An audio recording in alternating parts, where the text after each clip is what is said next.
आज मी एक तुमच्यातला सेवक आहे आणि परमपूज्य परमात्मा एक सेवक मंडळाचा मार्गदर्शक आहे. तर इथं तत्वशब्द नियमावर, बाबांनी दिलेल्या नियमावलीवर, तत्वशब्द नियमावर आणि चारही दिशावर आतापर्यंत सर्व मार्गदर्शन झालं आहे. आता बहुतांश माझ्यासाठी काहीच उरलेलं नाही आहे, पण भगवान बाबा हनुमानजीला, महानतेगी बाबा जुमदीजीला, आई वाराणसीला मी की मला मार्गदर्शन करण्यास सद्बुद्धी पुरवतील आणि मी माझ्या मार्गदर्शनाला, माझ्या वाणीला सुरुवात करतो. तर सेवक बांधवांनो, 3 एप्रिल 1921 ला बाबाचा जन्म झाला. बाबा हे 12 वर्षाचे होते. 21 ते 10-31 आणि 2-33 बाबाच्या वडिलांनी 33 साली एक घर घेतलं, बरोबर आहे. तेव्हा बाबा 12 वर्षाचे होते. 33 साली घर घेतलं आणि बाबाच्या घरात भुताडकी सुरू झाली, बरोबर. ती भुताडकी किती वर्षाची होती? 12 वर्षाची होती. म्हणजे 33 × 43 2 45 झाले 12 वर्ष. म्हणजे बाबा 12 वर्षाचे होते आणि बाबाच्या घरात 12 वर्षाची भुताडकी होती. बाबांनी जेव्हा हा मार्ग स्वीकारून दुःख दूर केले, बाबाला तत्वशब्द नियम हे शब्दही 12च मिळाले, बरोबर. आणि आता 12 वर्षाचा आत्मशुद्धी करण्याचा त्याग आला होता. म्हणजे विचार करा, 12 कसे जुळले हो. मतलब बाबा हे योगी मानव होते, देवपुरुष होते. हे जर बाबा जन्माला आले नसते तर तुमची आमची इथं भेट झाली नसते आणि आपण दुःखातून सुखात आलो नसतो. तर पहा, बाबांनी हा मार्ग स्वीकारला. तो मार्ग स्वीकाराचा पहिला दिवस, तो विधीचा पहिला दिवस होता 26 नोव्हेंबर 1945 आणि 42वा दिवस होता तो विधीचा शेवटचा दिवस प्रसादाचा, तो 6 जानेवारी 1946. बाबांनी विधी पूर्ण केली आणि 6 जानेवारीलाच त्या संन्यासाकडे गेले, म्हणजे त्या मानवाकडे गेले आणि त्यांना सांगितलं की मी 42 दिवसाचा विधी करून आलो, आता काय करू. आपण सेवक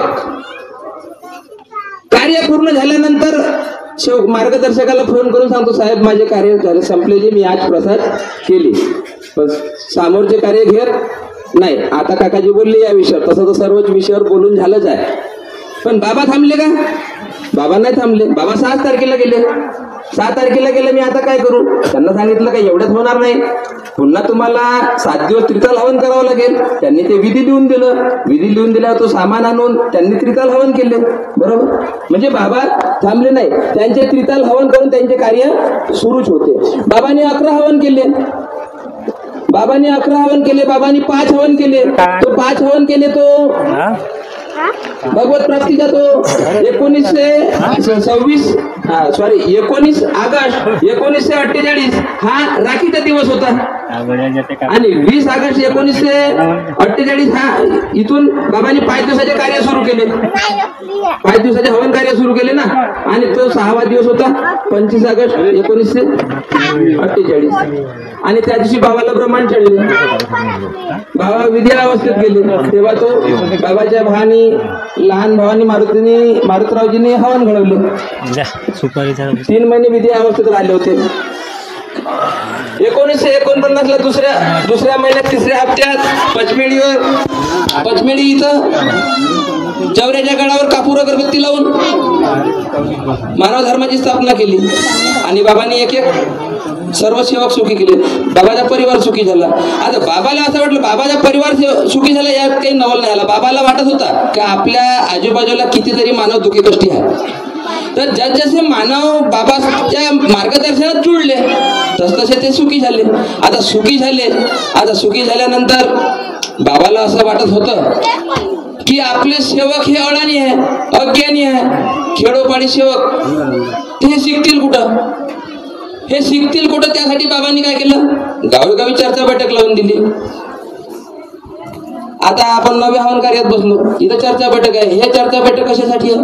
त्याच गोष्टीसाठी हा जो माईक लागला आहे, या माईकचा आवाज जिथपर्यंत जाते तिथं कोणी जर दुःखी गोष्टी मानव बसला असेल त्याच्या कानापर्यंत जर हे आवाज जात आहे आणि तो त्या नावाचं जर नामस्मरण करत असेल तर त्याला तिथलं तिथं आराम होतो. आणि आराम झाल्यानंतर तो म्हणते कार्यक्रम ह्या संपल्यानंतर तो जवळच्या आपल्या मानव धर्माच्या सेवकाकडे जाते. अगं म्हणते तुझ्या कार्यक्रम कुठं होता का म्हणते तुमचा, मला आवाज आला मी नामस्मरण केलं तर मला आराम झाला म्हणते थोडासा, तू काहीतरी सांग म्हणते मला म्हणते. तो जो ज्या सेवकाकडे जाते तो सेवक काय म्हणते, मी तुला मार्गदर्शन करू शकत नाही पण मी तुला मार्गदर्शकापर्यंत नेऊ शकतो. तो सेवक मार्गदर्शकाच्या घरी आणते. मार्गदर्शक तत्वशब्द नियमावली बाबाच्या नियमावलीनुसार त्या सेवकाला त्या येणाऱ्या दुःखी मानवाला मार्गदर्शन करते आणि तो मानव आपल्या मानव धर्माला जुळते, तो सुखी होते. त्यासाठी हा माईक लागला. हे चर्चा बैठक. आज तुम्ही इथं बसले आहे, तुमच्या हातून काही चुका झाल्या आहे, त्या चुका झालेल्या चुकाची सोडवणूक होत नाही, चूक लक्षात येत नाही. आता एकमेकाच्या मार्गदर्शनातून बोलण्यातून जर चूक लक्षात आली आणि त्या चुकीच्या तुम्ही जर इथल्या इथं सोडवणूक केली तर इथंच बरं होते. त्यासाठी हे चर्चा बैठक लावून दिली आहे. बाबांनी सरळ सांगितलं आहे, जर आपल्या हातून काही चूक झाली तर बाबा पहिले सेवक नागपूरला जात होते. बाबा सरळ विचारायचे, काका कशाला आला तू? नाही बाबा म्हणे माझ्या हाताला चूक झाली तर मी सांगायला आलो तुम्हाला. तर बाबा काय म्हणत होते, कशाला इथं आला म्हणे, तू तुझ्या मार्गदर्शकाला सांगितलं का म्हणे, तू तुझ्या चर्चा बैठकीत सांगितलं का म्हणे, मी तिथं जिथं चर्चा बैठक असते तिथंच तर मी उपस्थित असतो म्हणते. भगवान बी उपस्थित असते म्हणते, बाबा पण उपस्थित असते म्हणते. म्हणजे त्यासाठी आपल्याला आपल्या गावातील चर्चा बैठकीत जाणं खूप योग्य आहे. आणि आपण एकट्याने गेल्यानं होणार नाही. भाऊने सांगितलं आताच, पूर्ण परिवार जाईल तेव्हा सर्वांचे कर्म दुरुस्त होतील. जसं साहजिकच आहे ना, एका घराला जर 4 खोल्या असतील, एकच लाईट लावलं 4ही खोल्यात उजेड थोडी होणार आहे. एका कुठं ना कुठं तर अंधार राहीलच. मग 4ही खोल्यात उजेड पाडणारी 4 लाईट लावावं लागेल. म्हणजे मतलब याचा मतलब असा का सर्वांना चर्चा बैठकीत यावं लागेल, साधीची गोष्ट आहे. त्यासाठी ही चर्चा बैठक लावून दिली आहे. तर पहा, एवढंच नाही तर या मार्गात अभाग्याचे भाग्य सुद्धा झाले आहे. तत्वशब्द नियमाने जो चालतो, इथं या मार्गात जुळल्यानंतर 1 लक्ष 1 चित्त 1 भगवान या म्हणीप्रमाणे चालावं लागते. तर या मार्गात जुळल्यानंतर अभाग्याचे भाग्य सुद्धा झाले आहे. उदाहरणार्थ हरिभाऊजी कुंभारे हे दुःखी होते, यांचे लग्न झालं, यांना पुत्र संतान नव्हती. यांनी 4 वर्ष यांनी दुसरी पत्नी केली. दुसरी पत्नी केल्यानंतरही पुत्र संतान झाला नाही. हे मंगळवार इथले होते. हे बाबाच्या मार्गदर्शनात जुळले. बाबांनी मार्गदर्शन केलं का नाही बाबा तुला हे तत्वशब्द नियमावलीनुसार वागावं लागल आणि या मार्गाची जोपासना करावं लागल. तेव्हा तुम्ही भगवंत काय घडवायचं ते घडवेल. तर त्या हरिभाऊजी कुंभारला योग्य वाटले, ते बाबाच्या कार्यात जुळले. त्यांचे साधे कार्य होऊन त्यांनी त्यागाचे कार्य केले. 42 दिवसात त्यागाचे कार्य केले आणि 43व्या दिवशीपासून माळ जपणं सुरू झाली. तर त्यांच्या स्वप्नात आले. स्वप्नात बाबा आले आणि त्यांना सांगत होते. त्यांना दिसलं का तुझ्या म्हणजे त्यांच्या अंगणात 7 ते 8 महिन्याचा बाळ रांगत आला आणि त्यांच्या लहान पत्नीच्या दूध पिला, हे त्यांना स्वप्नात दिसले. तर हे गोष्ट त्यांनी बाबाला सांगायला गेले का बाबा असं असं दिसलं मला. बाबाने सांगितलं तू आपले तत्वशब्द नियमावलीनं कार्य सुरू ठेव, काय घडवायचं आहे भगवंत घडवेल. तर पहा, त्यांची बहीण वत्सलाबाई ते बी दुःखी होती. तिला मूलबाळ झाले होते. पण ते राहिले नाही. जे 2-3 मूलबाळ झाले होते ते पूर्ण मरण पावले. आता त्या टिमकीतली होती. ते मरण पावल्यानंतर ते बी आपल्या मानव धर्माचे सेवक पहिले गंगाधरजी रंबाड यांच्या मार्गदर्शनात जुळली आणि त्यांच्या मार्गदर्शनानुसार ते पण मार्गात आली. आता पहा, ते पण मार्गात आली. तिथं तत्वशब्द नियमाने तिचे कार्य सुरू झाले आणि तिला या मार्गात आल्यानंतर मुलगी आणि मुलगा झाला.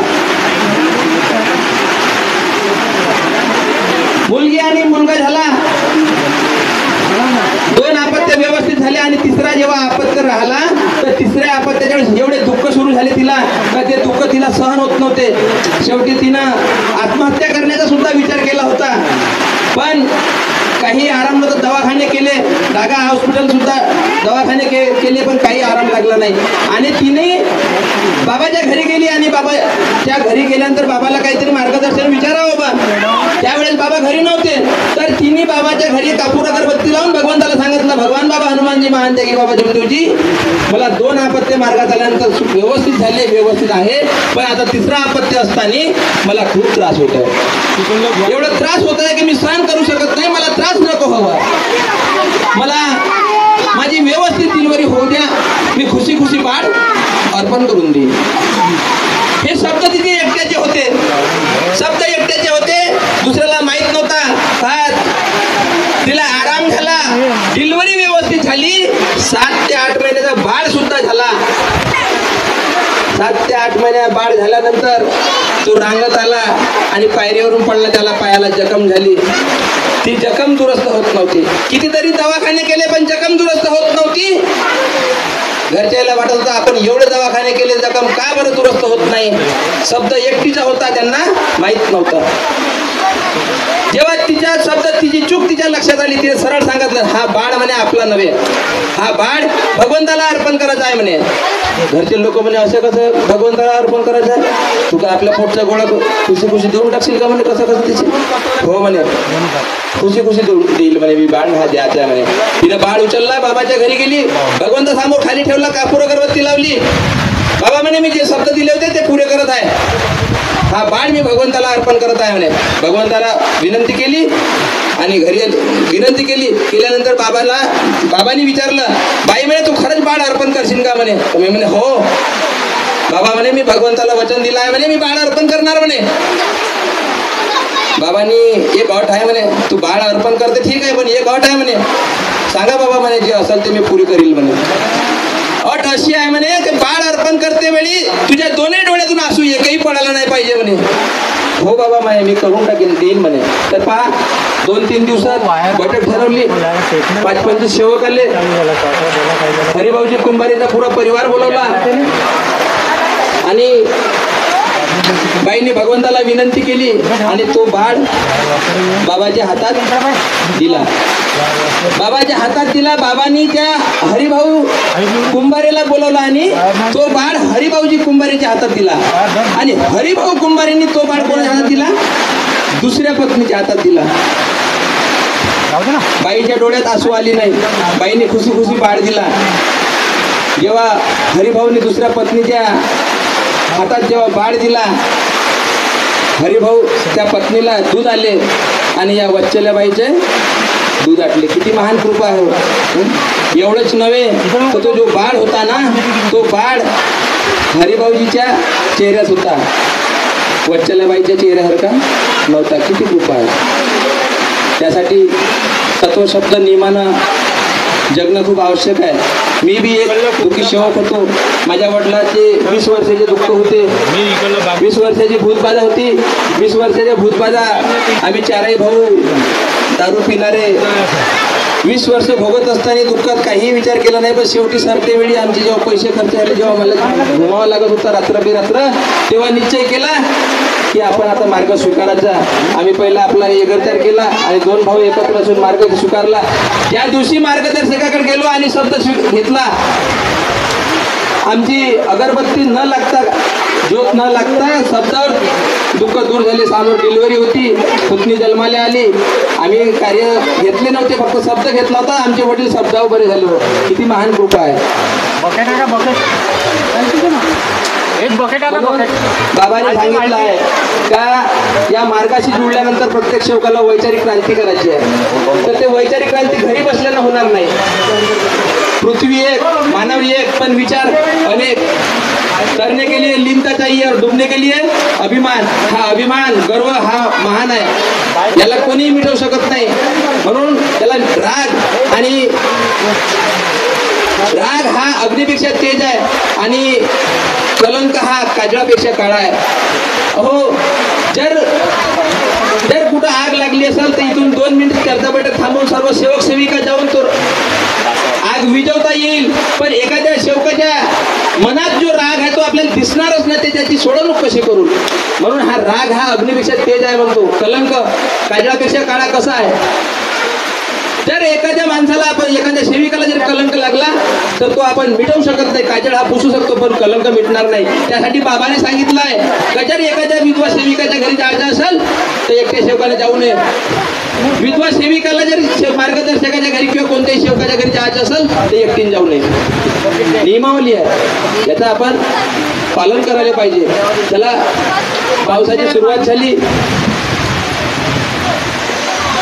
तर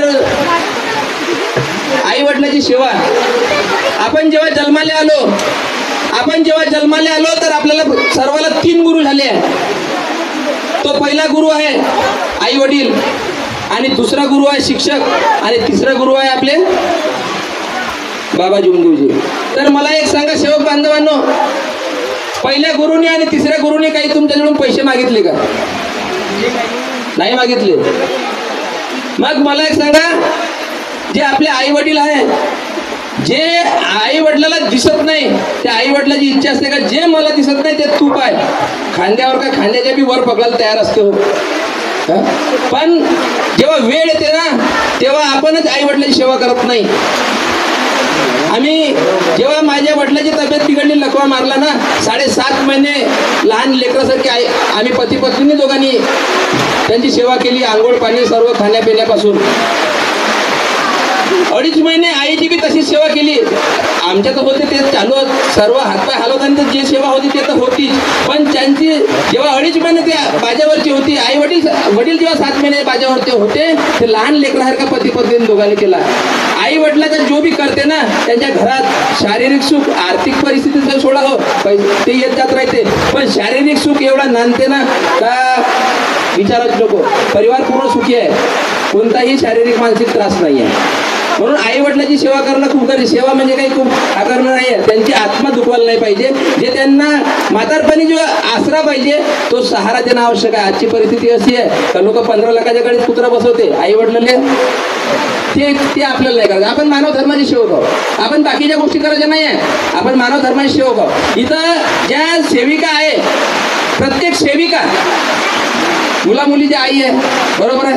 मग तुम्ही जेव्हा बाळाला जन्म दिल्या, वेदना झाल्या, ज्या वेदना तुम्हाला झाल्या तुमच्या आईला तुमच्या सासूला नसतील झाल्या का? झाल्या असतील ना. मग तुम्ही तुमच्या वेदना डोळ्यासमोर ठेवून त्या आई वडिलाच्या करा, त्या सासू सासऱ्याचा करा, आणि करायला पाहिजे. आता नियमावली आता कसं आहे, या जमान्यात हसून खेळून जर लेकराला शिकवलं तर लवकर समजते, आणि पुस्तक वाचून जर शिकवलं तर समजत नाही. म्हणून पाऊस येत आहे. आता तुम्ही आतापर्यंत खूप बसल्या आणि आता उभ्या झाल्या. आता कुठं काही लक्ष इकडे तिकडे व्यतीत झालं असेल तर मी तुम्हाला जोकच्या माध्यमातून नियमावली समजवण्याचा प्रयत्न करतो. आता पहा, जोक कसा ऐकण्याजोग आहे, जोक पण ऐकण्याजोग आहे. डॉक्टर एक आणि उपाय अनेक. आज एक गावातला डॉक्टर होता, आणि त्या एका गावातल्या व्यक्तीचा पोट दुखला. आणि तो त्या डॉक्टरकडे गेला. आता डॉक्टर असा होता का बगर कोणती ट्रीटमेंट केल्यानं औषध देणं सुरू. त्या डॉक्टरनी त्या पोटदुखी माणसाला सकाळ दुपार संध्याकाळ 3 टाइम गोळ्या दिल्या. 3 टाइम गोळ्या दिल्या, त्याला आराम झाला सर्व बरोबर, टेन्शन मुक्त झाला. आता एका दुसऱ्या माणसाचा गाढव दवडला. आता हा म्हणते त्या माणसाच्याकडे गेला, त्याचा पोट दुखत होता, तो भेटला याले. बघा म्हणते माझा गाढव दवडला, आता मी अरे हा भेटल कसा आपल्याला. हा जो पोट दुख्या माणूस तो का म्हणते अगं साधा उपाय आहे म्हणते, तू आपल्या गावच्या डॉक्टरकडे जा म्हणते. आपल्या गावच्या डॉक्टर तुला गाढव पकडून पाहून देते म्हणते. तर म्हणते कसा तू जाता म्हणते आपल्या गावच्या डॉक्टरकडे. हा आपल्या गावच्या डॉक्टरकडे गेला, ज्याचा गाढव दवडला होता तो. आज त्यानं सकाळ दुपार संध्याकाळ 3 टाइम त्याला गोळ्या दिल्या. आज 3 टाइम गोळ्या खाल्ल्या ना, हा सकाळ दुपार संध्याकाळ जसे गोळ्या खाल्ल्या याचं जाणं सुरू केला. आता याचा जाणं नाही येणं सुरू झालं. हात फाकला, याला घेतलं बाल्टी आणि टेकरावर जाऊन बसला. आणि टेकरावर जाऊन बसला, याचा गाढव खालतं टेकरा खालतं मस्त हिरव्या गवतात चरत होता. आता याचा गाढव याने दिसला म्हणजे आराम कोण केला? गावच्या डॉक्टरने केला का नाही केला ना. त्याला गाढव दिसल्यासोबत मग दुनिया त्याला त्रास झाला असेल, पण गाढव तर दिसला. तर त्याच पद्धतीनं गावात राजा राणी आहे, तर राजा राणीचा पटत नव्हता. राजा राणीचा पटत नव्हतं. हे पत्नी काय म्हणते राणी बरोबर, पत्नी काय म्हणते अजी म्हणते माया राजासोबत अजिबात पटत नाही म्हणते. ती याले का करायला लागेल म्हणते. ज्याचा गाडा सापडला तो का म्हणते अजी म्हणते तुम्ही गावच्या डॉक्टरकडे काय म्हणते तो तुम्हाला आरामच लावून देते म्हणते. आता त्या राजाची पत्नी गेली त्या डॉक्टरकडे गेली. डॉक्टरने सकाळ दुपार संध्याकाळ औषध दिली. राणी जाणार नाही ना. लोकांनी सांगितलं का अभि आता हे मरते ना, आता तरी इथे नेलं दवाखान्यात. म्हणजे राजा राणी एक झाले. आराम कोण केला, डॉक्टरने केला का नाही केला. मग आता तशावानी आता हा होणार होता, युद्ध होणार होता. या राजाकडे सैन्य होते 50च आणि दुसऱ्या राजाकडे बलाढ्य सैन्य होते. आधी यायला असं वाटलं का साला आपले 50 सैन्य आहे आणि त्याच्याकडे बलाढ्य सैन्य आहे, आपण युद्ध कसा करू. झाला. राजानं का सांगितलं साधा उपाय आहे म्हणे, आपण आपल्या गावच्या डॉक्टरकडे जाऊन औषध घेऊन म्हणे. एवढे 50 सैन्य गेले, गावच्या डॉक्टरकडून औषध घेतली. सकाळ दुपार संध्याकाळी यायचा जाणं. 50 जण सुरू झाला. त्यानं विचार केला अबे यायले गॅस्ट्रो झाला आणि यायच्या संघ गेलो मिसरलो तर आपल्याला होईल पुरेचे पुरे परले. म्हणजे मला एक सांगा, एक डॉक्टर आपला भगवान एक, बाबा एक, नियमावली एक, मग